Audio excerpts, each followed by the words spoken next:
Živijo, pozdrav vsem v imenu Muzeja novejše zgodovine Slovenije. Jaz sem Korin. Bom malce vodila današnji spletni pogovor. Zoom meeting v muzeju v času koronavirusa. Vas bom prosila, če lahko mutate oziroma utišate vse mikrofone, vsaj za prvi del tega spletnega klepeta.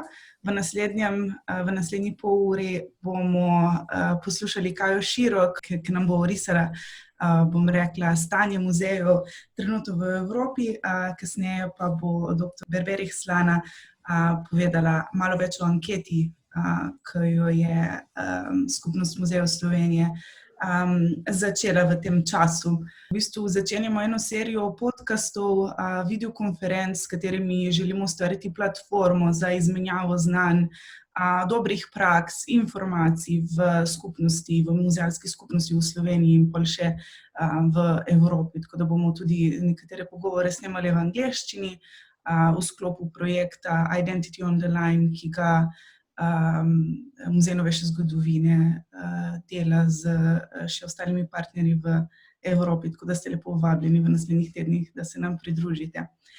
Bom besedo predala Kaji Širok. Hvala. Jaz vas najprej vseh lepo pozdravljam. Mislim, da se virtualno vsi eden drugega ta trenutek objemamo in pozdravljamo, ker se kar veliko časa nismo videli. In verjamem, da tudi dejansko vsi pogrešamo kot muzealci svoje prvobitne dome, torej muzeje, in iz te želje tudi nastal ta današnji pogovor. Namreč z veliko večino smo dnevno v nekih pogovorih, dogovorih, tudi tedenskih.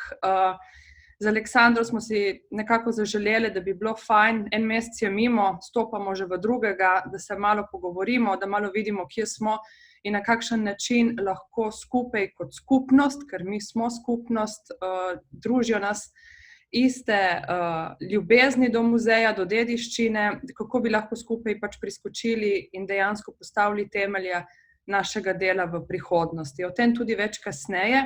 Predstavljali smo si to debato ravno na tak način. Najprej imamo pol ure kratkega pogovora, jaz predstavim stanje na splošno, Aleksandra bo razložila anketo in potem imamo pol ure, če bo potrebno, lahko tudi več. Zoom je zakupljen, tako da nismo omejeni na 40 minut za vprašanja. Kot rečeno, prosili bi za vprašanja v drugem delu z dvigom roke. Nas je pa res trenutno že 68, kar je krasna številka. Tako da lahko za lažje razumevanje, da prej pridemo do teh, ki imajo vprašanja, ali pa tudi komentarje, je bolje, da jih potem v chat tudi pišete in jih bomo prebrali. Treba je, če se ne boste unmutali, vas bo Urška, ki ima dejansko čez celoten pogovor. To je bolj za ta del, kar imamo prvi del, pa seveda sledi debata. Jaz bom čisto na hitro začela. Kot rečeno, naše hiše smo zaprli 13. petek, 13. marca in od takrat naprej smo doma. Velika večina nas dela od doma, ne vsi zaposleni v muzejih. Spremljamo dogodke, kar se dogaja po celem svetu. Smo seveda zaskrbljeni, ker ne vemo, na kakšen način bo naš dosedanji modus operandi deloval tudi naprej. In ta kriza je nas vse muzealce, ne samo v Sloveniji, ampak mislim, da po celem svetu povezala v eno globalno družino, ker se soočamo s težavo, ki je dejansko vsem skupna in za katero predtem ni bilo neke prakse, ki bi lahko rekli, da ji lahko vsi sledimo. Namreč vsi smo začeli s točko nič in vse države iščemo način, kako bi se s to krizo, ki bo na muzejih nastala oziroma v muzejih je, dejansko tudi potem spoprijela. Odzivni podatek je ta, da naj bi bilo več kot 95% muzejev po celem svetu danes zaprtih. To je dejansko zelo hud podatek in seveda se med sabo tudi razlikujemo, ampak v tej, ne bomo rekli ladji ali barki, ker to pač ni, smo seveda vsi dokaj enaki glede tega, kako bomo to tudi reševali.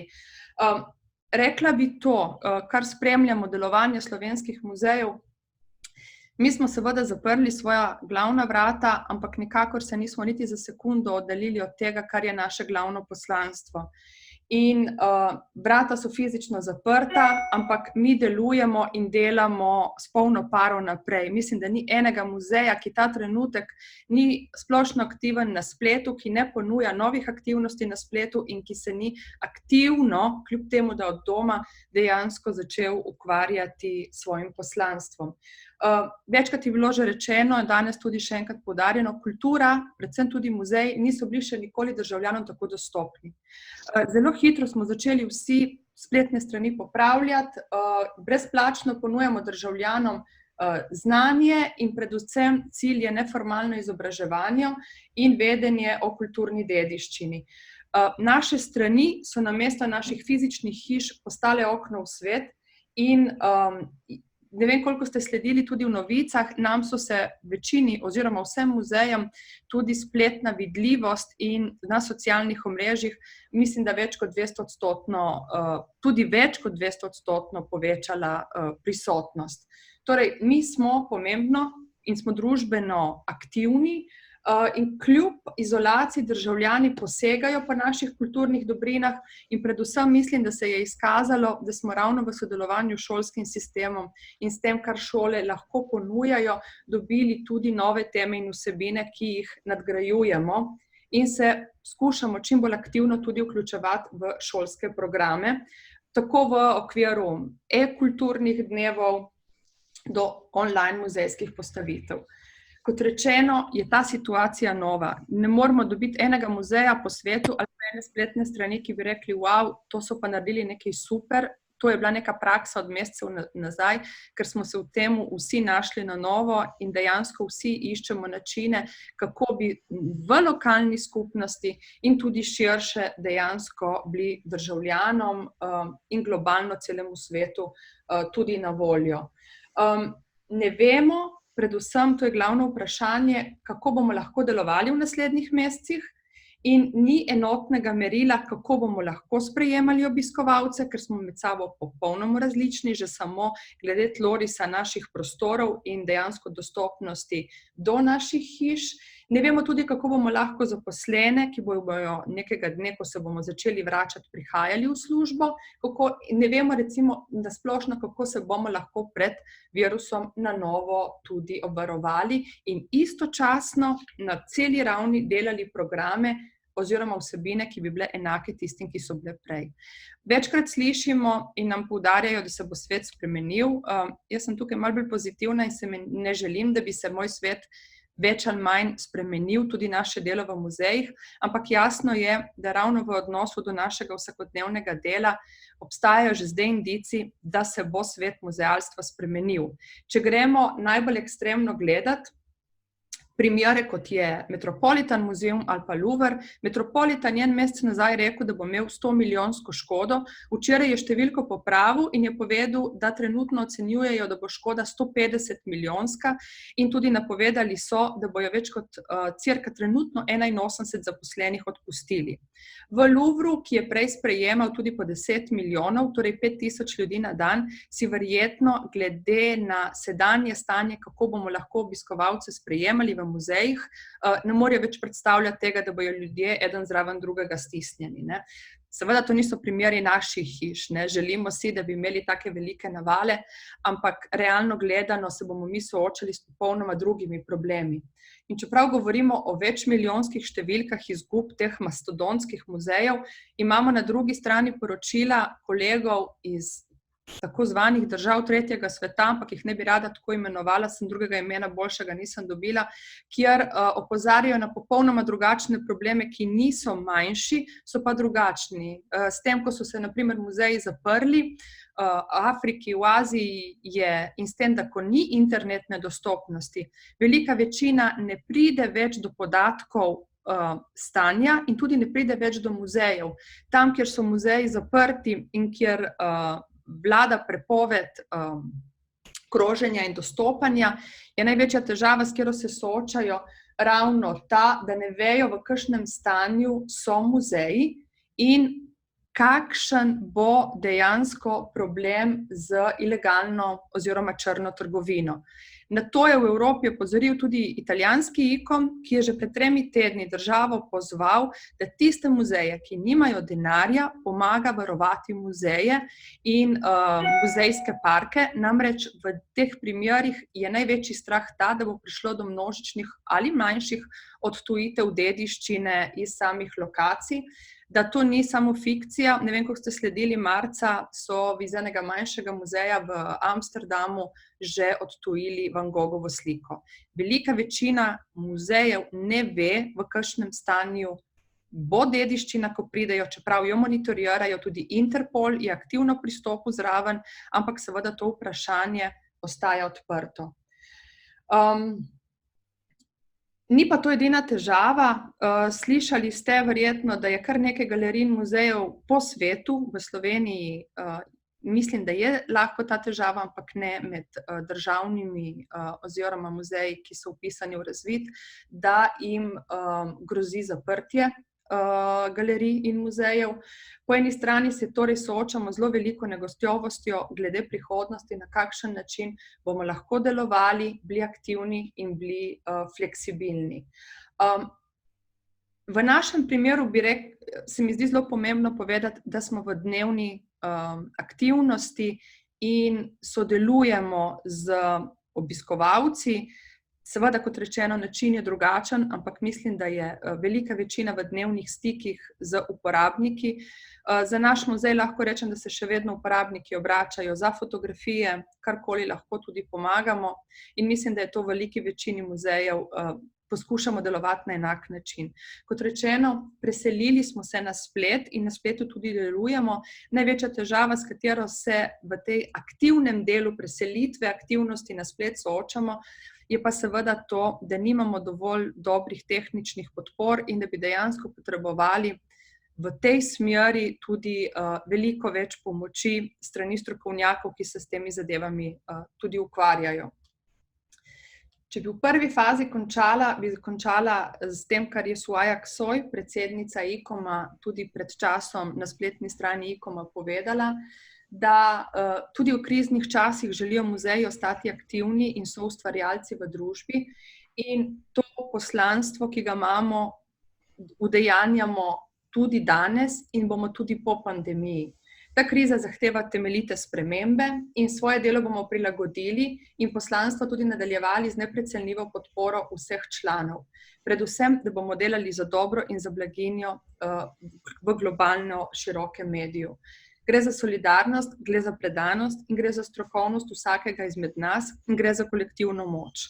Rekla bi, da nikoli kot danes niso bili muzeji in muzealci na globalni ravni toliko povezani. Če sledite, je kar nekaj webinarjev zadnje čase, ki si sledijo na netu, včeraj recimo sta bila 2, naslednji teden so tudi. Poskušamo jih objavljati tako preko kanalov ICOM-a Slovenija, kot mislim tudi preko SMS-ja. O vseh vas bomo tudi naknadno obveščali.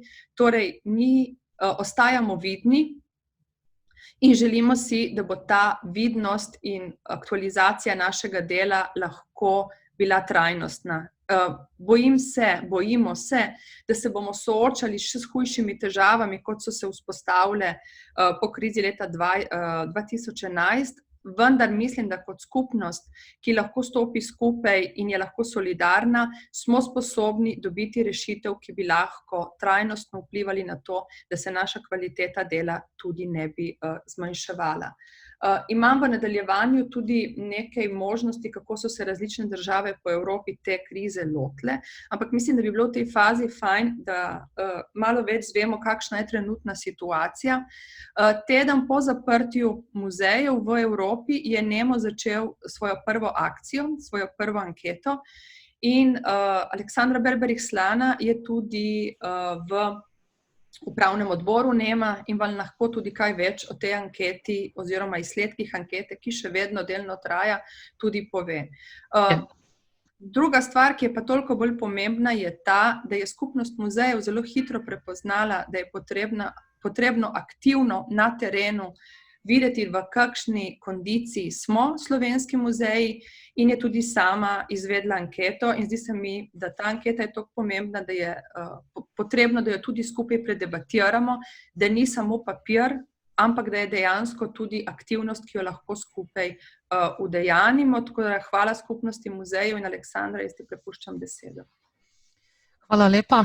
Najprej bi začela glede na to, da smo omenjali, kaj se bo dogajalo v prihodnje, bi morda začela s tem, da Skupnost muzejev Slovenije in pa Služba za premično dediščino in muzeje dejansko že pripravljamo navodila za delo muzeja oziroma kako bomo organizirani ob odprtju, pri čemer bi se zahvalila Maji Hakl-Sajej iz Službe za premično dediščino in muzeje, ki pregledujeva torej, kako so se tega lotili v drugih državah, in ta navodila upam, da bo v najkrajšem možnem času tudi dejansko poslali vsem vam. Hkrati pa tudi upamo, da bomo v kratkem času tudi odprli muzeje in dejansko začeli delati, čeprav kar nekaj glasov se je zadnje dneve slišala tudi o tem, ali odpirati muzeje, glede na to, da dvomimo, da jih bodo ljudje vse še nekaj časa obiskovali, no, ampak o tem kasneje, ko bomo v takšni situaciji in ko bo kaj več jasnega. Kot je povedala Kaja, je NEMO, torej Network of European Museum Organizations, res zelo zgodaj začel z izvedbo ene raziskave oziroma ankete, in prvi del te ankete je bil izvajan do 3. aprila, sedaj pa izvajajo že drugi del ankete, na katero lahko tudi tisti, ki ste že odgovorili prvič, odgovorite ponovno, zaradi tega, ker želijo narediti eno primerjavo, kakšno je bilo stanje do 3. aprila in kakšno bo stanje do 30. aprila. Torej imamo še vsi skupaj 6 dni časa, tako da bo stanje, oziroma da bo res jasno, kaj se je od takrat spremenilo in v kakšnem stanju trenutno smo. Zelo na kratko bi pregledala nekaj osnovnih informacij o tem, kaj so odkrili, nato pa bi se vseeno preselila na naše zadeve, kajti to je za nas tudi najbolj zanimivo, in anketa, ki smo jo pred nekaj dnevi poslali vsem vam, je sedaj še dopolnjena, kajti potem, ko smo poslali rezultate, so se oglasili še muzeji, dodatni muzeji. Torej, NEMO je ugotovil, da so muzeji zelo hitro odreagirali in so začeli z drugačnim načinom delovanja, ne samo z tem, da so svoje delovanje preselili na splet, ampak tudi z dobrodelnimi akcijami, recimo donacije mask bolnicam, lokalnih skupnosti in podobnih zadev. Ugotovili so, da je kar 60% vseh muzejev, sodelovalo pa je 650 muzejev iz 41 držav, torej 60% je povečalo prisotnost na internetu. Menim pa, da je še bolj kot to zanimiv podatek, da je samo 13% muzejev povečalo sredstva za delovanje na internetu. To pomeni, da z enakimi sredstvi sedaj odpiramo še popolnoma novo bojišče pod narekovaji in poskušamo nekako, no, saj vidimo, znajti se poskušamo z malo ali pa nič sredstvi, in moram reči, ko spremljam delovanje slovenskih muzejev na spletu, da nekateri res dosegate izjemne rezultate. Zaradi tega tudi menijo muzeji jasno, da je potrebno več vlagati v digitalne vsebine v prihodnosti. Do 3. aprila je bilo v Evropi, pa tudi iz nekaj drugih držav, še zaprtih 92 muzejev. 92% muzejev, se opravičujem. Izjeme so takrat bile le Švedska, Albanija in pa Avstrija. No, tudi to se je kasneje spremenilo in 5% muzejev je zapisalo, da izgublja več kot 50.000 evrov mesečno. Tedensko. Torej 50.000 evrov na teden, pri tem, da so se najvišje številke tam vrtele okoli 200.000 evrov na teden. Takšnih številk pri nas sicer ni, vendar pa to ne pomeni, da niso za nas naše izgube prav tako katastrofalne, kot so za njih. Nekateri privatni muzeji so ocenili, da bodo morali zaradi izgub v prihodnje zapreti vrata, kar je omenila tudi že Kaja. Hkrati pa so govorili tudi o številnih drugih težavah. Največ jih imajo z evropskimi projekti in pa z dejstvom, da je večina gostujočih razstav, in teh je pač znotraj evropskih držav veliko, je prestavljena oziroma ne vedo, kaj bo z njimi v prihodnje, s čimer pride tudi pod vprašaj izpeljava programa za leto 2020, pa verjetno tudi še za prihodnje. 70% muzejev je delavcem dalo drugačne naloge, kot jih ponavadi opravljajo. Volonterski programi so v veliki večini muzejev zaustavljeni, pogodbe z zunanjimi izvajalci čakajo ali pa so odpovedane. Vendar pa, kar je za veliko večino držav v Evropski uniji značilno, je, da so države dejansko aktivirale državne nacionalne finančne sheme za pomoč muzejem. O tem sem se danes tudi pogovarjala z boardom NEMA in pomoč za muzeje je in že prihaja tudi, ali pa bo, takoj potem, ko bodo muzeji aktivirani in odprti, kar pač za nas trenutno vsaj še ne moremo reči, pa tudi iskreno, glede na situacijo, glede na odzive do sedaj, verjetno tega tudi ne bo. Ampak pustimo se presenetiti. Morda bi sedaj vseeno šli na anketo, ki jo je izvedla Skupnost muzejev Slovenije med slovenskimi muzeji in galerijami, pa bi prosila Urško ali pa Korin, da delita ekran. Kot sem rekla, je ta anketa prilagojena. Sedaj od tistega, kar ste dobili pred 2 dnevoma, zaradi tega, ker so se še javili dodatni muzeji in se mi je zdelo smiselno, da res naredimo čim bolj realno sliko tega, kar se dogaja.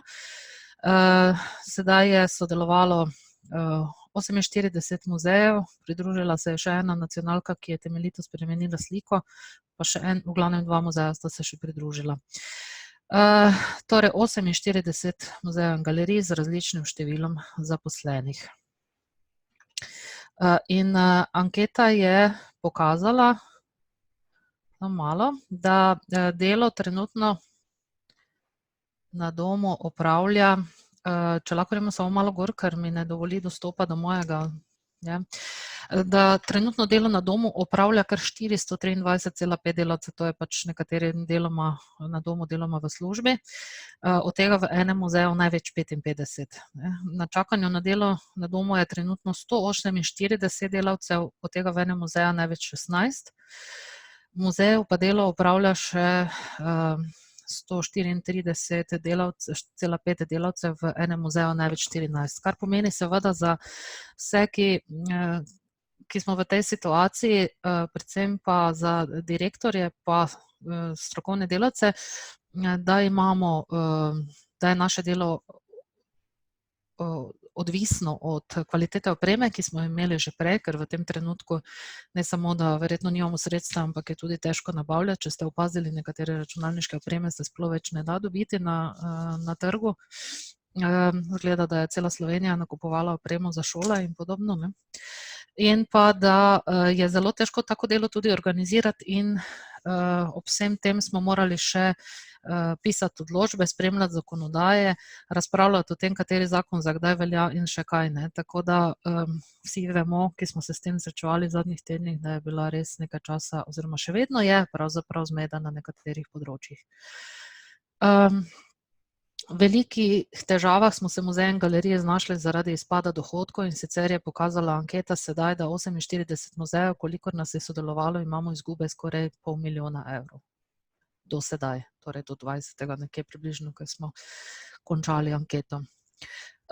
Najvišji izpad dohodka navaja muzej, ki ima izpad dohodka v višini 85 000 evrov, veliko tudi zaradi zunanjih projektov, ki jih naročajo zunanji naročniki in tako dalje. V glavnem večina so navajali tam okoli do 10 000 ali med 10 in 20 000, tako da glede na sredstva, ki jih drugače prejemamo, če bi šli računati procente pri vsakem muzeju, bi to verjetno bila prav tako porazna slika kot pri tistih, ki pač navajajo v Evropski uniji veliko večje izpade. Če gremo naprej na tale prikaz, potičko lepo, razlog za izpad dohodka največ so organizirane skupine in pa muzejske trgovine, seveda pa so tudi drugi domači turisti, tuji turisti, kavarne v manjšem delu, najemnin je kar nekaj, tudi donacije in sponzorstva so se našla v tem, seveda, če projekt odpade ali je prestavljen, se tudi donacije in sponzorstva najdejo pod vprašajem. In pa projekti za tuje naročnike, to je tudi, druge naročnike, tega je tudi veliko. Seveda pa vemo, da se bo stanje v naslednjih tednih še poslabšalo, tako da bomo tudi ob koncu, prav tako kot Nemo, tudi mi izvedli še eno anketo, da vidimo, kako in kaj stanje v muzejih recimo čez 2-3 tedne. Najbolj nas skrbi dejstvo, če gremo naprej, da so zaradi izpada dohodka odvisna tudi delovna mesta.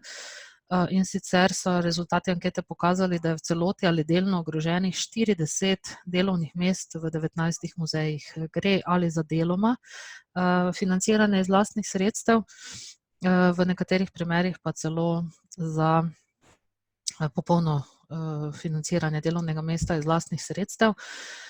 Tako da delovna mesta so prav tako ogrožena in zame osebno se mi zdi to najhujše, kar nas je lahko doletelo. Nekateri muzeji so morali odpovedati tudi sodelovanje s samozaposlenimi. Na srečo teh ni večina, kar 24 muzejev niso odpovedali, potem 9,3% so morali odpovedati, 34,9% pa deloma. Tako da upamo, da se tukaj situacija ne bo še poslabšala, sploh glede na stanje, v kakšnem so se znašli samozaposleni v kulturi zaradi te pandemije. In jasno je, da zaradi vsega tega, kar se dogaja, delo ne more potekati tako, kot smo ga bili navajeni, kot smo ga načrtovali, in zanimalo nas je, katerih nalog iz letnega načrta ne bomo mogli v popolnosti izpeljati. V največjem delu je to razstavni projekti, potem vidimo pedagoški programi, seveda, če ni obiskovalcev, tudi pedagoških programov in pa andragoških ne moremo izvajati. So pa tukaj tudi druge zadeve, od inventarizacije, digitalizacije, kar so še najboljši rezultati v bistvu. Izobraževanje, pa moram reči, da odziv glede izobraževanja je pač takšen, da kljub temu, da smo naklonjeni izobraževanju, želimo pošiljati delavce na izobraževanja, vendar zaradi tega, ker številni financirate izobraževanje ali pa financiramo izobraževanje iz lastnih sredstev tudi, je potem letošnje sodelovanje na izobraževanjih vprašljivo zaradi tega, hkrati pa tudi zaradi tega, ker nekatere stvari odpadajo. Tako da kar nekaj projektov ne bomo mogli izpeljati, nažalost, ne vemo pa še, kaj bo to pomenilo za vrednotenje našega dela v letu 2020, ampak tega se bomo dotaknili kasneje. Če lahko gremo naprej. Kot vidite, seveda tukaj številke se povsod ne skladajo, ker nekateri muzeji na nekatera vprašanja niso odgovorili, ampak od 45, kolikor je odgovorilo na vprašanje, ali ste v izolaciji povečali prisotnost muzeja in galerije na spletu, je samo en muzej odgovoril, da ne, vsi ostali pa da. In anketa je pokazala, da smo se posluževali najrazličnejših orodij, in sicer poglejmo, na katerih platformah smo povečali prisotnost. Spletne strani so kar v veliki meri prisotne tukaj in pa Facebook. Facebook je res zelo bogat s muzejskimi vsebinami v zadnjem času. Tudi Instagram pa YouTube sta pripravljena z našimi prispevki. V glavnem, kolikor spremljate delo tudi drugih muzejev, dejansko v teh časih smo se zelo izkazali in našim uporabnikom, našim obiskovalcem ali pa potencialnim obiskovalcem nudimo zelo veliko vsebin.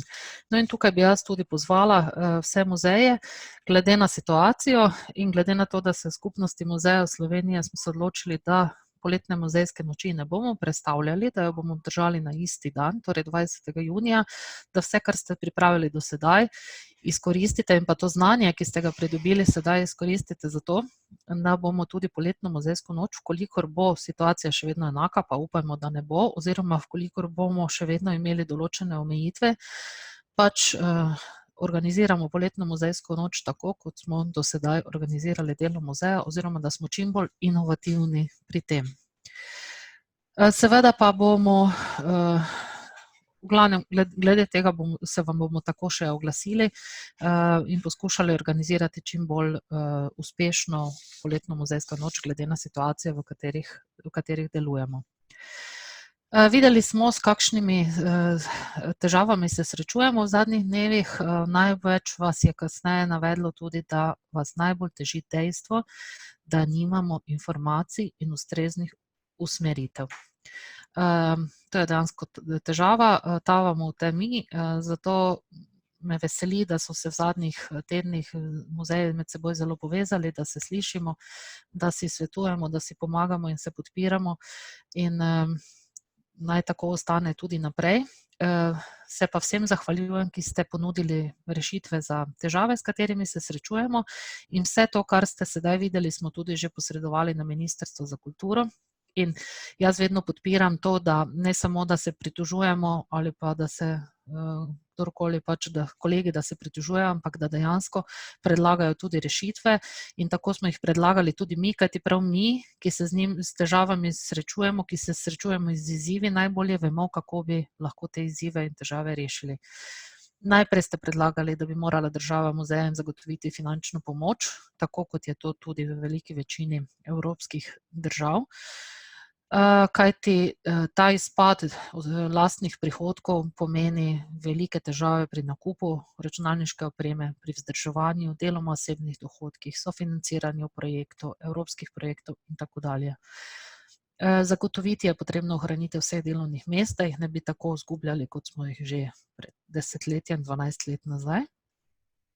Financiranje programov naj ostane na ravni podpisanih pogodb, na kar me je Kaja opozorila, da je včeraj dejansko bilo na televiziji rečeno, da nam ne bodo jemali denarja, ampak dokler ne bomo tega uradno izvedeli, bomo še, jaz mislim, vedno čakali. Potrebno je v prihodnosti podpreti digitalizacijo, zaradi tega, ker očitno ali pa če se kaj takšnega ponovno ponovi, bo to temelj našega delovanja. Potem ste predlagali eno sodelovanje med Ministrstvom za izobraževanje, znanost in šport in pa Ministrstvo za kulturo, ki bi naj učiteljem in profesorjem priporočali, naj vključijo svoje izvajanje predavanj, ogled spletnih strani muzejev in vseh teh vsebin, ki jih pripravljamo, kar moram reči, šole tudi že s pridom počno, vem iz prve roke, preko raznih projektov, inovativna šola in tako dalje, redno spremljajo delo muzejev in naše vsebine tudi uporabljajo. Nujna okrepitev promocije na nacionalni ravni, pri oceni uspešnosti muzeja in posledično direktorjev naj se upoštevajo izredne razmere, izpad dohodka in dejstvo, da ne bo možno izvesti vseh projektov v načrtovani obliki.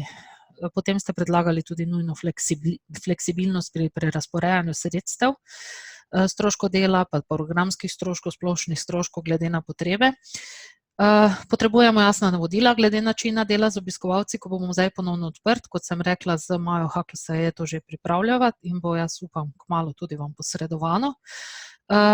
Ukrepi naj zajmejo tudi tiste muzeje in galerije, ki se preživljajo predvsem na račun lastnega prihodka, kajti v skupnosti muzejev Slovenije so tudi takšni muzeji in galerije in imajo velike težave. In pa zavzemamo se, jaz mislim, da je kolegialno in je tudi tako prišel predlog za pomoč vsem samozaposlenim v kulturi, saj je trenutna situacija prinesla tudi odpovedi projektov, v katerih naj bi sodelovali. In pa ustanovitelji in financerji naj upoštevajo, da posamezni zavodi izhajamo iz različnih okolij in imamo različne možnosti delovanja, zagotovo pa vsi delamo v dobro kulture in države. Tako, so torej novi rezultati ankete, malo so se spremenili od zadnjič, ampak predlogi so ostali enaki. Vsi smo nekako, bi rekla, v istem smislu predlagali rešitve.